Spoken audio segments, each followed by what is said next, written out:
ایک اور علم جس کا میں نے پہلے ذکر کیا تھا، در حقیقت وہ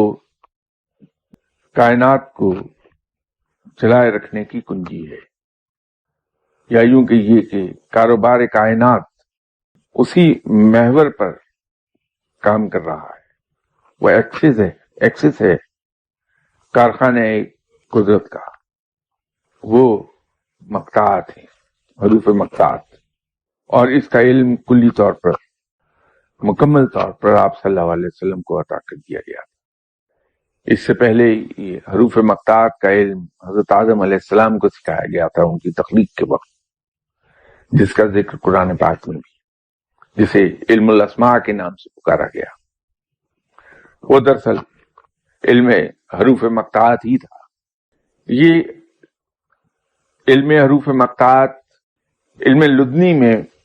بنیاد کی حیثیت رکھتا ہے۔ یہی وجہ ہے کہ جتنے بھی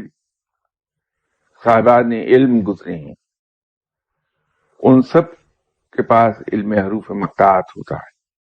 کشف و کرامات کا تعلق بھی براہ راست علم حروف مقطعات کے ساتھ ہے، مستجاب دعوات ہونے کا تعلق بھی حروف مقطعات کے ساتھ ہے، لیکن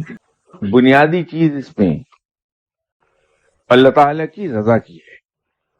اگر اللہ چاہے، ورنہ تو لاکھ حروف مقطعات کو جپتے رہیے، جس ترکیب سے چاہے آپ پڑھتے رہیے، کچھ نہیں ہوگا۔ رب چاہے گا تو وہ چیزیں مل جائیں گی،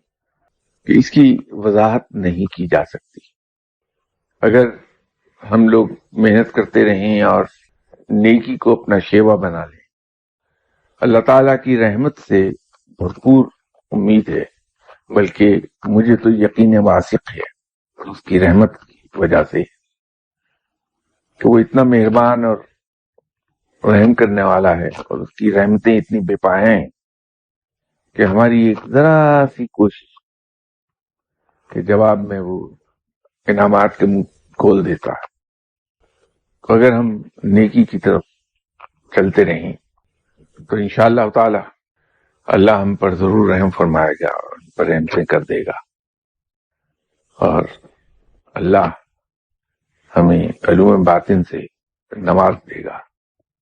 تو جب ہمیں علوم باطن حاصل ہوتے ہیں تو پھر